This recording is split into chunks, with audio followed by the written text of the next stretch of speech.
We hope you're all enjoying the fairground.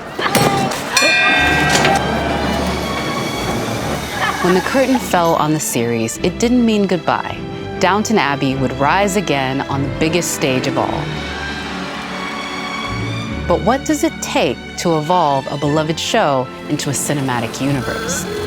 Well, at its heart are the characters we've come to know and love. You are, all of you, more important to me than I can say. Each one layered, evolving, and deeply human.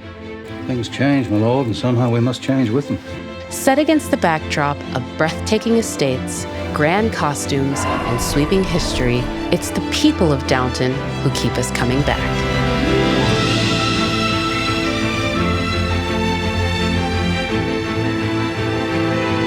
I'm Jacqueline Coley, and this is Downton Abbey, the official podcast. Today, we're taking a look at both the familiar faces returning to the fold and Downton's intriguing new arrivals. What a merry-go-round. To hear how they adapted to a story that's coming to a close. First up, two of Downton's most enduring stars, Hugh Bonneville and Elizabeth McGovern. Recently, they shared some of their favorite moments. One of the things that's really interesting with the third film, and I will say all three films if we really look at them, in the first one we got to see what a royal visit entails and all of that finery, and then y'all went to the south of France. Oh, such a hardship. We were here with Mr. Carson, with Jim, and he was basically like, the characters that didn't get to go very much let us know that they did not like that they didn't get to go to the south of France. We not only had to go, but we had to quarantine for 2 weeks in those days. Yes. South of France in a hotel. I mean, listen, I think Julian loved all of his characters. He gave all of y'all some incredible lines. I don't know if people say enough how unusual it is that Julian actually wrote almost every single word. And gave every character some bangers. Well, if you must pay money, better to a doctor than an undertaker. Hard work and diligence weigh more than beauty in the real world. If only that were true. There's been some great and very poignant and moving moments between Robert and Cora. I think the scene when you reconcile after Sybil's death. Do you have some favorite moments in the history of Robert and Cora that you sort of hold dear? I think just for sheer fun was the burst ulcer sequence, because my sole objective was to spatter Elizabeth across the table with my Like his projectile. admiration for my But it was such a loving scene, too, to just know right before that he was like, aim true. You got there. I got there. That's great. Battered her, annoyed the costume department. I'm so sorry.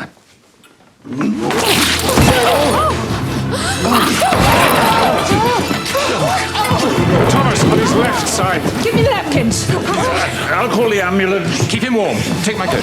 What is it? His ulcer has burst. What? Will he be all right? We must get him to hospital as quickly as we can. I'm here, darling. Don't worry, I'm here. If this is it, just know I have loved you very, very much. This isn't it, darling. And then to have Robert, virtually expiring, saying, if this is it, I want you to know that I love you. I thought that was so charming. Yeah. She's coughing. Typical man. He was so English and well-bred. This is the most love and affection I'm ever going to pay you. Where's my dog? I think fans are going to have such a great time with you in this film, and I would ask you if you have a particular scene you think like they're going to be talking about it afterwards. Honestly, there's a couple. There's a couple of where I feel so proud, and I have to say a word about the director, because when we started, we thought we cannot get another story out of this, especially with Megan. He was like, no, we can do this. And also, it's so difficult to take something that was a television phenomenon and really make it a big screen phenomenon. And there's a couple of sequences in which he really does that. One is the initial sequence, but the other is when we go to Ascot. And it just becomes a movie. And it just kind of celebrates these characters in the way the camera views them and in the excitement of the race, and the world is captured so vividly. That's not easy to do with what has been a TV show. So He really is an amazing director. Yeah. He also happens to be a husband.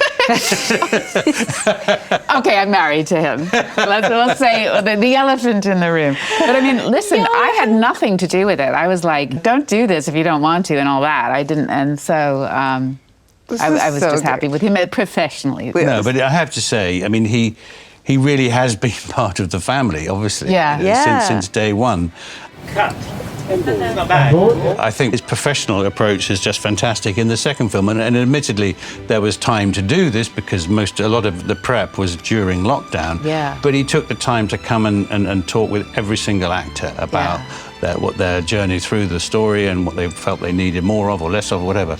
And that trust you build with the director, especially when we've developed a shorthand of our own as actors over the years, to have a director come on board who wants to enhance that, as well as make this story as epic and worthy of a movie theatre as he can, is all you'd ever want.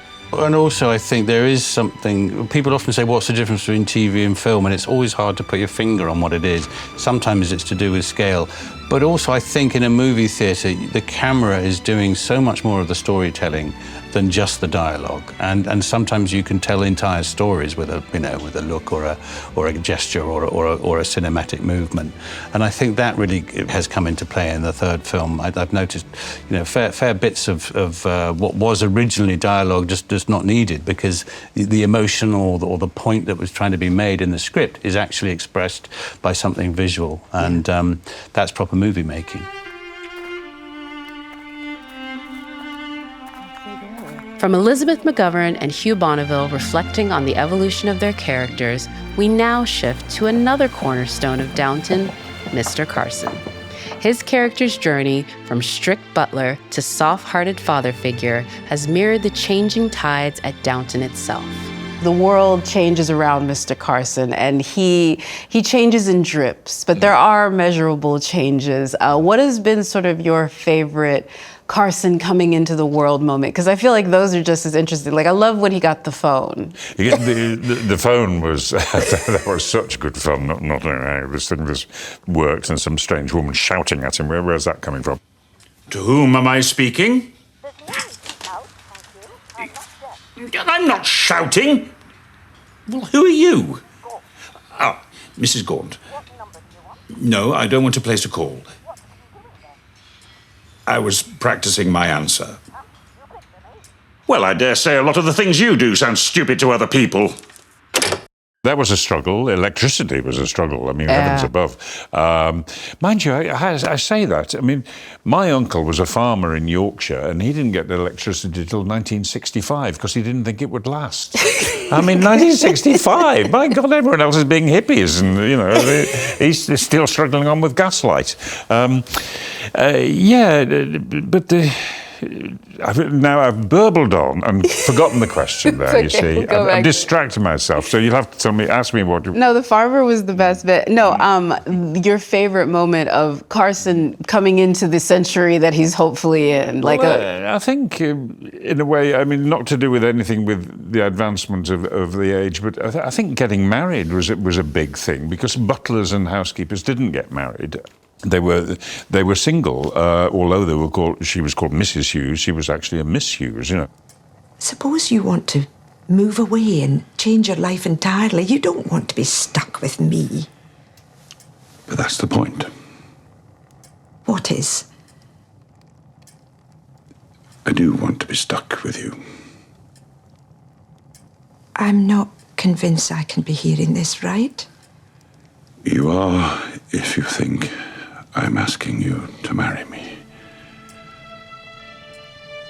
The fact that we saw Carson reveal his sort of true feelings and some emotions, that was very good. It's maybe a sign of the times changing that servants had a little bit more power over their own lives. Yeah, and the fact that he said it. No, listen, I've committed that scene to memory. Listen, oh no, I love it. No, you and Mrs. Hughes. I tell you, me and Mrs. Hughes walking hand in hand On into the sea. beach. Yeah, but if you were there with us, there we were, but the crew were behind us with their trousers rolled up to here, and we could see the tide coming in towards them as they were backing away into the sea. You're going to get very wet.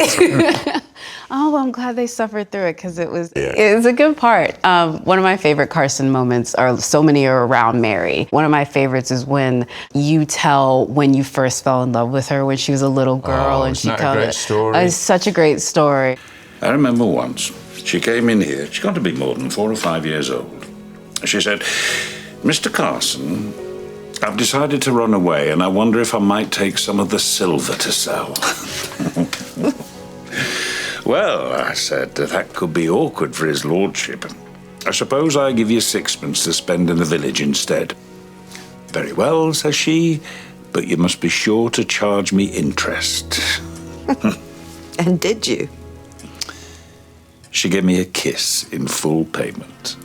You know, those children were my surrogate children, you know, and I was their downstairs dad, and I would spoil them and get that human affection, which for a man of great rectitude, you know, sort of very buttoned up sort of man, very little affection in his life, to have that from a child, I could really relate to that. And I loved how Robert, I think, always sensed the closeness between you and Mary, because in this film, there's an incredible scene where he seeks your counsel on whether or not Mary's ready to take the lead, another one of these people where the baton may or may not be passed. Should I stay on for a few years until things settle down? Lady Mary will be a kind and reliable landlord, so her place in the county will soon be secure again. You think she could manage?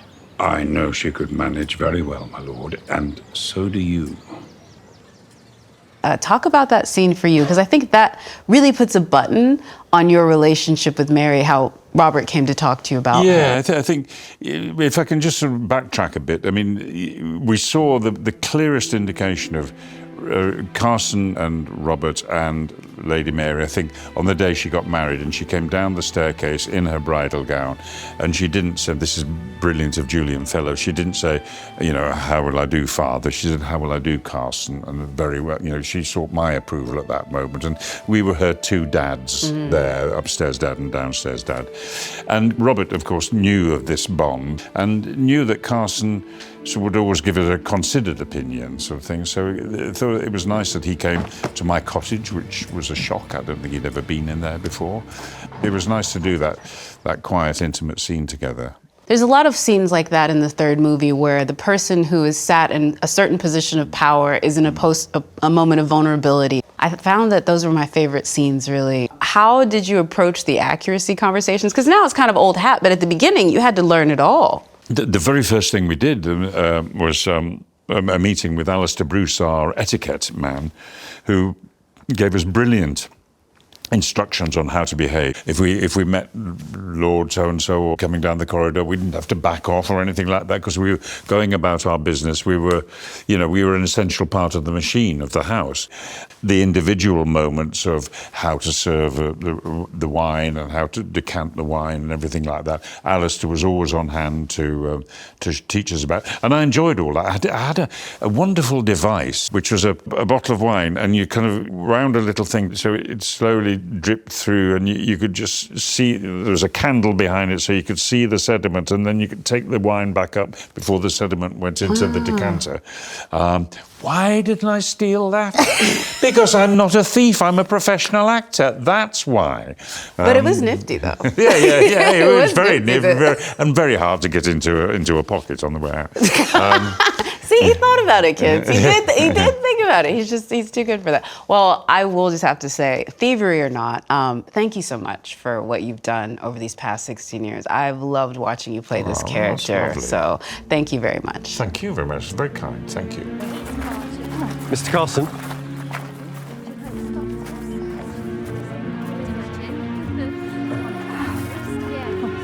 Thank you. This episode is brought to you by Story Rabbit. Downton Abbey swept us away with its grandeur and intrigue, but behind the screen, the real locations hold centuries of history. The Story Rabbit app puts those stories in your headphones, bringing castles, English manners, and iconic sites around the world to life through audio. Wherever you are, Story Rabbit helps you uncover the true stories hidden all around you.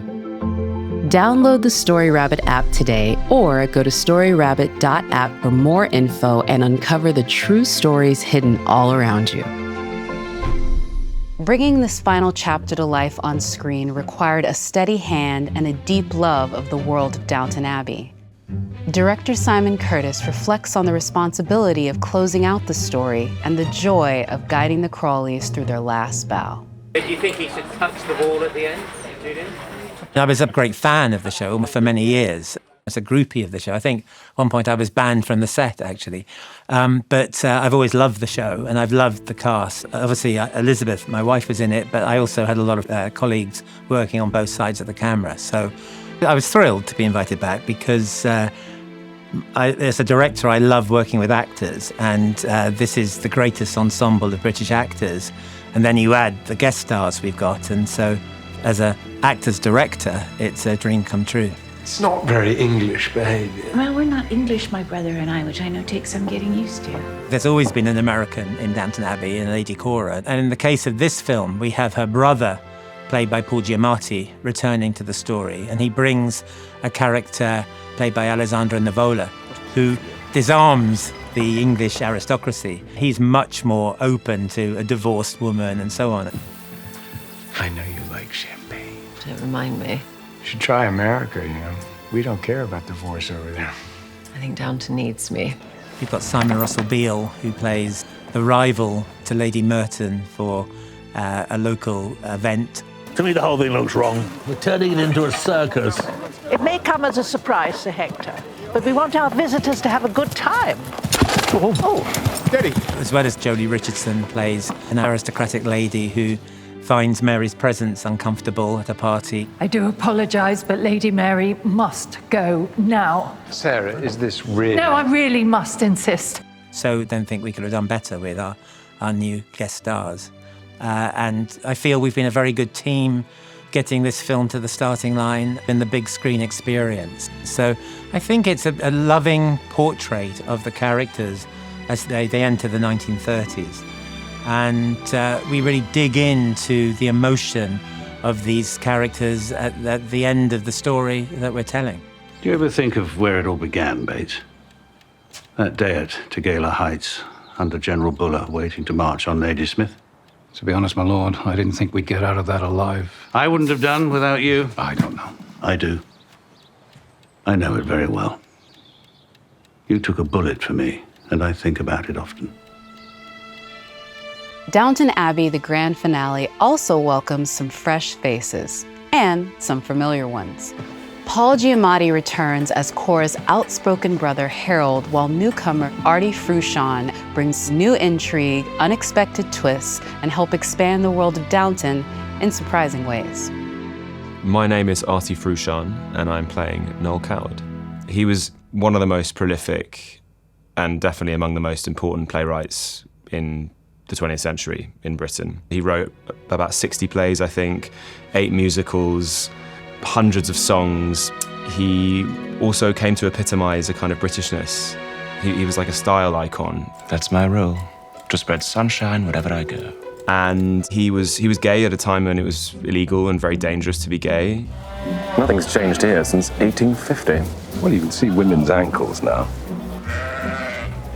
Well, it's not much use to us. Noel is a novelty in the Downton world. The Granthams and the Hexhams come backstage and meet Noel because Guy Dexter, who people will know from the previous film, is performing in one of Noel's musicals called Bittersweet, which was indeed on in the West End at the time. And there's a kind of casual, slightly informal invitation for Guy and Noel Thomas to come to Downton. The stately homes of England. The downstairs characters are absolutely gobsmacked. Mr. Coward, this is a great honour. Not at all. We had to meet Thomas's partners in crime. He was huge. And the upstairs characters, I think, are similarly starstruck, but they hide it better. Come and meet Noel. Oh, I thought it was just a few locals. It's so good of you to come all this way. I was talking earlier to your uncle about your divorce. What happened? Well, I doubt I'll be asked that again tonight. Or is it research for a play? Maybe. When Cora's brother Harold Levinson made his first splash in season 4, he brought a burst of unpredictable American energy into the very British world of Downton. For Paul Giamatti, stepping back into Harold's shoes for the finale was both a surprise and a delight.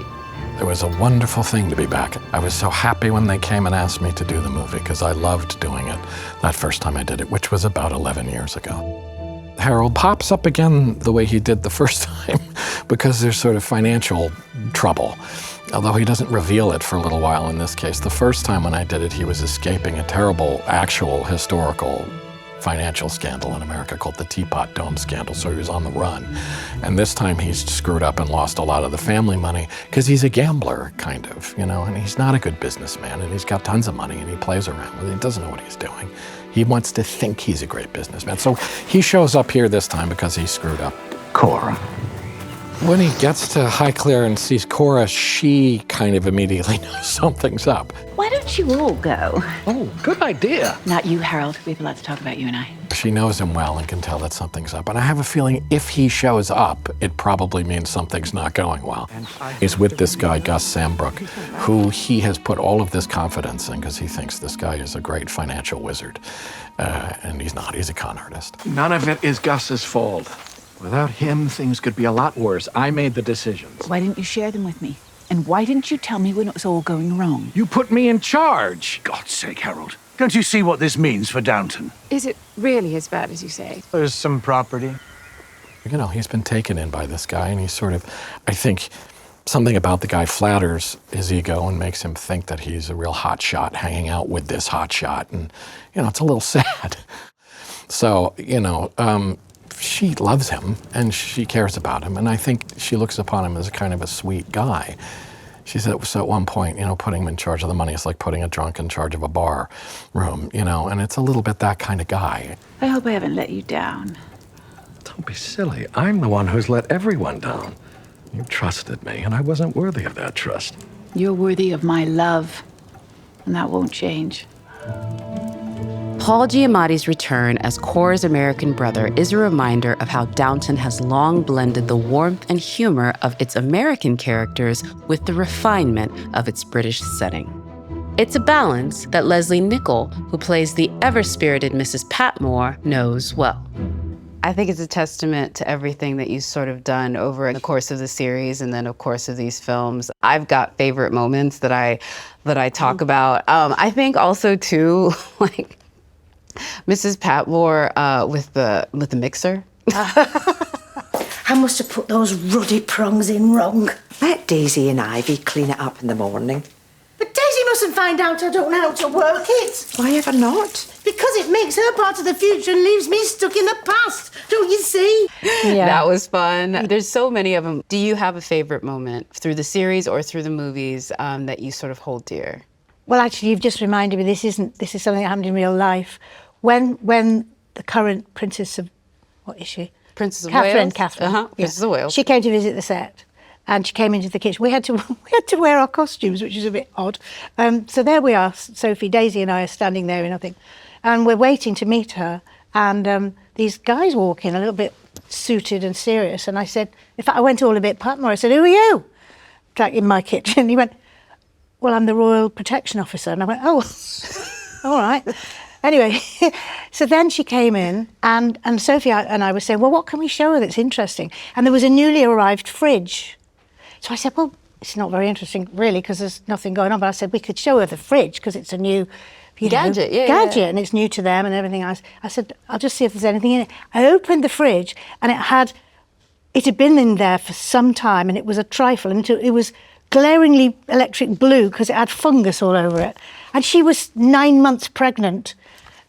And so I went, oh my God, can you imagine if we said, oh, look, Your Highness, look at this. And she could have had a terrible accident. You showed the Princess of Wales. Well, I didn't in the end, no. Because diseased. No, in the end we decided that wouldn't be a good thing to do because she was so pregnant. Oh, no, good, you did it. Yeah, no, but I would have loved if you just, I mean, can you imagine? I wouldn't want that to happen, obviously, no. her, but the comedy of that. I know. Here you go. Thank goodness we checked. Here you go. Yeah. Enjoy it, ma'am. Oh, that's so great. That's a great story. Yeah, it was a lovely picture again of her talking to us, and I think we gave her a cake. Poor girl. Better than that trifle. Sorry, that's yeah. She could have had the trifle. That's a great story. The blue trifle. Well, thank you so much for You're 16 years this character and for being just as hysterical and fun off screen as you are on screen, Leslie. Thank you so much. I'm glad to see you, Mrs. Patmore.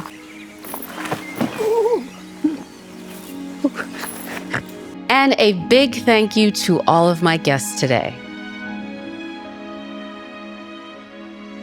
And be sure to check out Downton Abbey, the grand finale, only in theaters now.